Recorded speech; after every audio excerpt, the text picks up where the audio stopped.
2024 की जो सबसे अच्छी मूवीज है उनको 3 कैटेगरीज में डिवाइड कर दिया है, गुड, बेटर एंड बेस्ट। इस लिस्ट में कुछ अंडररेटेड मूवीज भी हैं जो क्वालिटी वाइज तो बहुत अच्छी है पर किसी कारण की वजह से मासेस में उतनी पॉपुलर नहीं हो पाई। तो स्टार्ट करते हैं अपनी पहली कैटेगरी गुड से, लेकिन उससे पहले अगर तुम इस चैनल पे नए हो प्लीज सब्सक्राइब। इस कैटेगरी में पहली पिक्चर आती है श्रीराम राघवन की मैरी क्रिसमस। इनकी बाकी थ्रिलर फिल्मों से काफी अलग, सिंपल सी 2 कैरेक्टर की स्टोरी, दोनों को लिखा अच्छा गया। बेस्ट पार्ट, ये मूवी विजुअली बहुत कुछ कहने की कोशिश करती है। इसी ट्रैजेक्टरी पे अपनी अगली फिल्म आती है नेटफ्लिक्स की भक्षक। अपने एक्टिंग, स्क्रीन प्ले, विजुअल्स का यूज करके हमारे सामने ये ऐसे फिल्म है जो तुम्हें अनकंफर्टेबल फील कराएगी। रियल लाइफ इंसिडेंट पे बेस्ड है तो चीजें और ज्यादा हिट करती हैं और उतनी ही ज्यादा हिट करती है अगले फिल्म में एक्टर की परफॉर्मेंस। श्रीकांत एक बायोपिक है और इसका जो एक टिपिकल स्ट्रक्चर होता है उसी को फॉलो करती है। फिल्म को जो बेटर बनाती है राजकुमार सर की एक्टिंग। यही एक फैक्टर था जो कि इस फिल्म को बाकी बायोपिक से काफी ज्यादा अलग बनाता है। इसी तरह जो अगली फिल्म है उसमें भी एक्टिंग बहुत अच्छी है पर वो लोगों को उतनी पसंद नहीं आई क्योंकि जिसका वो रीमेक है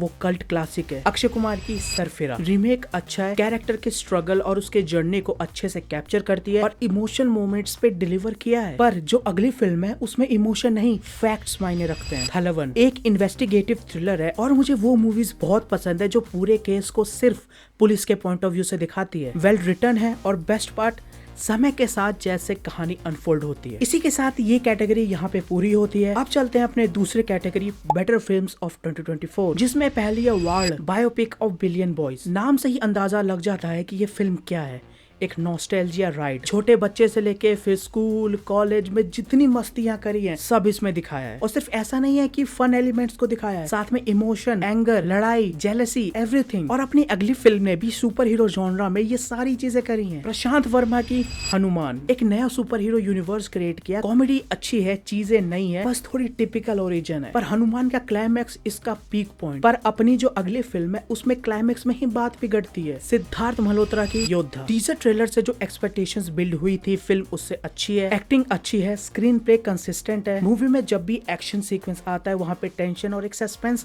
बना रहता है, बस क्लाइमैक्स में चीजें थोड़ी फॉल्टर कर जाती हैं। पर जो अपनी अगली फिल्म है वहाँ चीजें ऐसी फॉल्टर नहीं करती, पर जैसी होती हैं मुझे उतनी पसंद नहीं आई। अजय देवगन आर माधवन की शैतान एक गुजराती फिल्म वश का रीमेक है। एडेप्टेशन अच्छी है। आर माधवन और अजय देवगन की जो बेटी का रोल प्ले कर रही है उनका काम बढ़िया था। सिनेमेटोग्राफी, म्यूजिक अच्छे थे। बस एक चीज जो मुझे उतनी पसंद नहीं आई वो थी इसका क्लाइमैक्स, उसको एक्स्ट्रा पॉजिटिव कर दिया। पर जो अपनी अगली फिल्म है उसको उसका क्लाइमैक्स ही सेव करता है क्योंकि फर्स्ट हाफ तो बहुत ही अंडरवेलमिंग था। कल की 2898 AD एक Indian sci fi film done right, एक और नया यूनिवर्स जिसका best part Amitabh Bachchan as Ashwatthama. Mahabharat, CGI और अश्वत्थामा के एक्शन सीक्वेंसेस का कोई जवाब नहीं। लास्ट का क्लाइमैक्स पीक मोमेंट। इसी पीक मोमेंट के साथ इस कैटेगरी को यहाँ खत्म करते हैं और शुरू करते हैं बेस्ट मूवीज ऑफ 2024, जिसमें पहली एंट्री है आर्टिकल 370। एक रेयर फिल्म है जिसमें स्क्रीन प्ले भी अच्छा है, एक्शन इनोवेटिव है, टेक्निकली ब्रिलियंट है और विजुअल स्टोरी टेलिंग तो कमाल की है। 2-3 कैरेक्टर के पॉइंट ऑफ व्यू से हमें कहानी दिखाई जाती है, उनको रियल लाइफ इवेंट से बहुत ही स्मार्टली कनेक्ट किया है। और जो अपनी अगली फिल्म है वो ऐसे ही स्मार्ट राइटिंग और सिंप्लिसिटी के लिए फेमस है। लापता लेडीज एक सटायर जो इंडियन सोसाइटी की हार्श रियलिटी को बहुत ही सिंपल वे में प्रेजेंट करती है और क्लाइमैक्स में रवि किशन देख के मजा ही आ जाता है। और जो अपनी अगली फिल्म है वो इंडियंस के साथ ब्रिटिशर्स की भी रियलिटी दिखाती है। धनुष की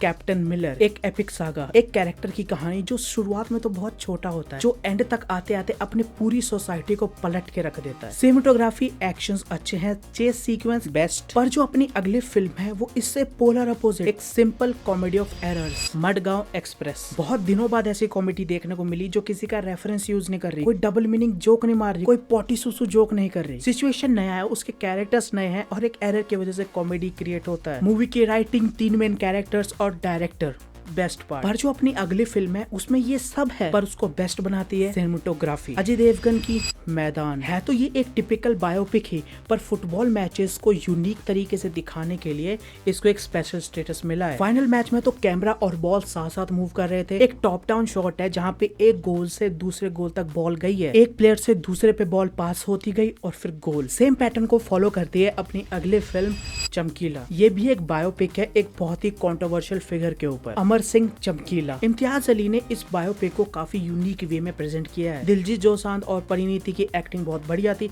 इसके अंदर के गाने कमाल के हैं, बीजीएम बहुत अच्छा है। पर जो अपनी अगली फिल्म है उसमें कुछ भी मार धाड़ नहीं है, सिर्फ ब्रूटैलिटी, किल। एक वायलेंट फिल्म जिसमें एक्शन और खून खराबे के साथ इसकी स्टोरी और कैरेक्टर्स को भी ध्यान से लिखा है। सिर्फ हीरो पे ही नहीं, विलन्स पे भी बहुत ध्यान दिया है। Raghav complete surprise packet. इतना ही नहीं, फिल्म ये इमोशनल भी कर जाती है। पर जो अपनी अगली फिल्म है उसकी कहानी ऐसी है कि तुम क्या इमोशन फील करो ये समझ ही नहीं आता। नेटफ्लिक्स की सेक्टर 36 एक real life crime story, chilling performance और डार्क एंडिंग। फिल्म की कहानी इतनी ज्यादा सैड है कि इससे ज्यादा उस पर क्या ही बात करें। विक्रांत मैसी और दीपक दोबरियाल की एक्टिंग बहुत अच्छी थी और अपने अगले फिल्म के भी मेन कैरेक्टर्स की परफॉर्मेंस बहुत अच्छी थी। जिगरा एक प्रिजन ब्रेक और भाई बहन की स्टोरी जिसको बहुत अलग तरीके से ट्रीट किया है। सिनेमेटोग्राफी, स्क्रीन प्ले, कैरेक्टर्स काफी डिफरेंट, म्यूजिक बहुत अच्छा, म्यूजिक काफी अच्छा और उसकी बेस्ट बात कि इसमें पुराने गानों को जैसे यूज किया है। पर जो अपनी अगली फिल्म है वो पुराने गाने को तो नहीं पर पुराने मॉन्स्टर को जरूर लेके आई है। स्त्री 2 सरकटे का आतंक। बहुत कम ही ऐसे सीक्वल्स होते हैं जो अपने पहले पार्ट के लेगेसी को टक्कर दे पाए। स्त्री 2 वो करती है। इतना ही नहीं, उसके पास ये बर्डन भी था कि जो यूनिवर्स फैला हुआ है उसके आने वाली मूवीज को भी एक अच्छी ट्रेजेक्टरी दे, जो ये करती है। इसको पुल ऑफ करना कितना ज्यादा मुश्किल है अगर तुम्हें जानना है। बाकी यूनिवर्सेस के मूवी उठा के देख लो वो कैसे अपने दूसरी मूवीज के साथ कनेक्टेड है। और अब तो मर्डॉक वालों ने इस यूनिवर्स के 2028 तक के प्लान बता दिए हैं। सरकटा को अच्छे से प्रेजेंट किया, किसी पुराने कैरेक्टर को भूले नहीं और जो इसका फ्यूचर होने वाला है उसको भी अच्छे से एस्टेब्लिश किया। और अपनी जो अगली फिल्म है उसका मेन कैरेक्टर भी अपनी फैमिली के फ्यूचर को ऐसे एस्टेब्लिश करता है। लकी भास्कर। फिल्म एक स्कैम के अराउंड घूमती है जिसके अंदर हमें कैरेक्टर का आर्क देखने को मिलता है, कैसे कैरेक्टर गरीब से अमीर होता है, थोड़ी बहुत चोरियां करता है और इसका स्क्रीन प्ले एडिटिंग इतनी ब्यूटीफुली किया हुआ है कि फिल्म में अप डाउन्स के साथ टेंशन हमेशा बनी रहती है। जब भी कोई बड़ा इवेंट आता है ऐसा हुआ ही नहीं कि इन्होंने कोई बीट मिस करी हो, टेंशन सस्पेंस चलता ही रहता है। और उसके अंदर भी इन्होंने बीजीएम जो थ्रिलर मूवीज के होते हैं वैसे डाल दिए। पर जो अपनी अगली फिल्म है उसमें एंडिंग नहीं, वहां तक के पहुंचने की जर्नी ज्यादा मजेदार है। टोबिनो थॉमस की ARM मूवी एक फोक टेल है जो कि बहुत ही रैंडमली स्टार्ट होती है। रैंडमली कहानी चालू हो जाएगी, उसके अंदर फिर कैरेक्टर्स आ जाएंगे, स्टोरी आ जाएगी, गाँव आ जाएगा, कुछ खास समझ नहीं आएगा कि आखिर चल क्या रहा है। पर एक पॉइंट आएगा जिसके बाद इन सभी चीजों में कनेक्शन बनने चालू होंगे। उस पॉइंट के बाद ये फिल्म इंटरेस्टिंग होती चली जाती है। सेकंड हाफ में काफी बढ़िया ट्रेजर हंट भी है और लास्ट में मेन कैरेक्टर्स को जो कंक्लूजन दिया है सेटिस्फैक्टरी। पर इस फिल्म का जो सबसे मेमोरेबल चीज होगी वो होगा इसका BGM जो सेकंड हाफ में आता है। कौन सा है मैं नहीं बताऊंगा, जब तुम मूवी देखोगे खुद ब खुद समझ जाओगे। और अपनी अगली फिल्म में भी कहानी ऐसे ही रैंडमली चालू होती है। प्रेमालू एक काफी डिफरेंट और unique love story, screen play, characters बढ़िया, वो जिस सिचुएशन में होते हैं वो भी देख के अच्छा लगता है। लेकिन इस मूवी की बेस्ट पार्ट ये थी कि तुम वो जगह पिन पॉइंट नहीं कर सकते जहाँ पे हमारे मेन कैरेक्टर्स के बीच में प्यार शुरू होता है। और मेरे हिसाब से तो ये एक लव स्टोरी से ज्यादा एक फील गुड मूवी है। तुम जब भी देखोगे मजा आएगा। अपनी अगली फिल्म भी सेम ही पैटर्न को फॉलो करती है, बस एक ट्विस्ट के साथ। लब्बर पांडु। फिल्म में क्रिकेट है, कैरेक्टर्स है, लव स्टोरी है और फ्रेंडशिप है और ट्विस्ट है मेल ईगो। जब भी किसी कहानी में ये ईगो आ जाए और डायरेक्टर ने उसको अच्छे से यूज किया हो, फिल्म देख के मजा आ जाता है। दो मेन कैरेक्टर्स को हम यहाँ फॉलो करते हैं, दोनों की अलग कहानी, अलग प्रॉब्लम्स, अलग इमोशंस, पर जो आपस में भिड़ते हैं मजा आता है। स्क्रीन प्ले को ऐसे डिजाइन किया कि जब ये दो मेन कैरेक्टर्स आपस में टकराते हैं इमोशन निकलेगा ही। ऐसा क्यों है फिल्म के पहले 20 मिनट में ही समझ आ जाएगा। पर जो अपनी अगली फिल्म है वो फेमस ही इसलिए है क्योंकि उसमें चीजें जल्दी से समझ नहीं आती। मम्मूटी की ब्रह्मयुगम एक फोक टेल जिसकी स्टोरी टेलिंग कमाल की है, सिनेमेटोग्राफी अलग लेवल पे है, ब्लैक एंड व्हाइट का यूज किया है जो इसकी कहानी, इसके कैरेक्टर्स और इसके यूनिवर्स पे बहुत फिट बैठता है। क्लाइमैक्स के सिनेमेटोग्राफी और वहाँ का म्यूजिक तुम्हें क्लॉस्ट्रोफोबिक तक फील करा देगा। ये दूसरी हॉरर मूवी है जो इस लिस्ट में है। और जो अपनी अगली फिल्म है उसको भी तुम काइंड ऑफ हॉरर स्टोरी ही समझो, मंजूमल बॉयज। फिल्म देखते समय तुम्हारे सामने एक मैच कट आएगा जो कि इतना हार्ड हिटिंग है कि फिल्म देखे हुए मुझे 3-4 महीने हो गए होंगे पर आज भी वो एक एक फ्रेम मुझे याद है। मंजूमल बॉयज को इतने अच्छे से क्राफ्ट किया। इस फिल्म को तुम 2 पार्ट में डिवाइड कर सकते हो, एक जहाँ मस्ती चल रही है और एक जहाँ पूरा ही टेंशन है। फिल्म जब शुरुआत होती है तो लगेगा कि तुम कोई दूसरी ही पिक्चर देख रहे हो, वो नहीं जिनके बारे में तुम्हें लोग ने बताया। फिर एक पॉइंट आएगा, एक साइलेंस आएगा जिसके बाद मूवी पूरी ही बदल जाती है। इसको अगर तुमने मूवी देखा है तो ही समझ पाओगे। पर जो अपनी अगली फिल्म है उसको समझना नहीं है,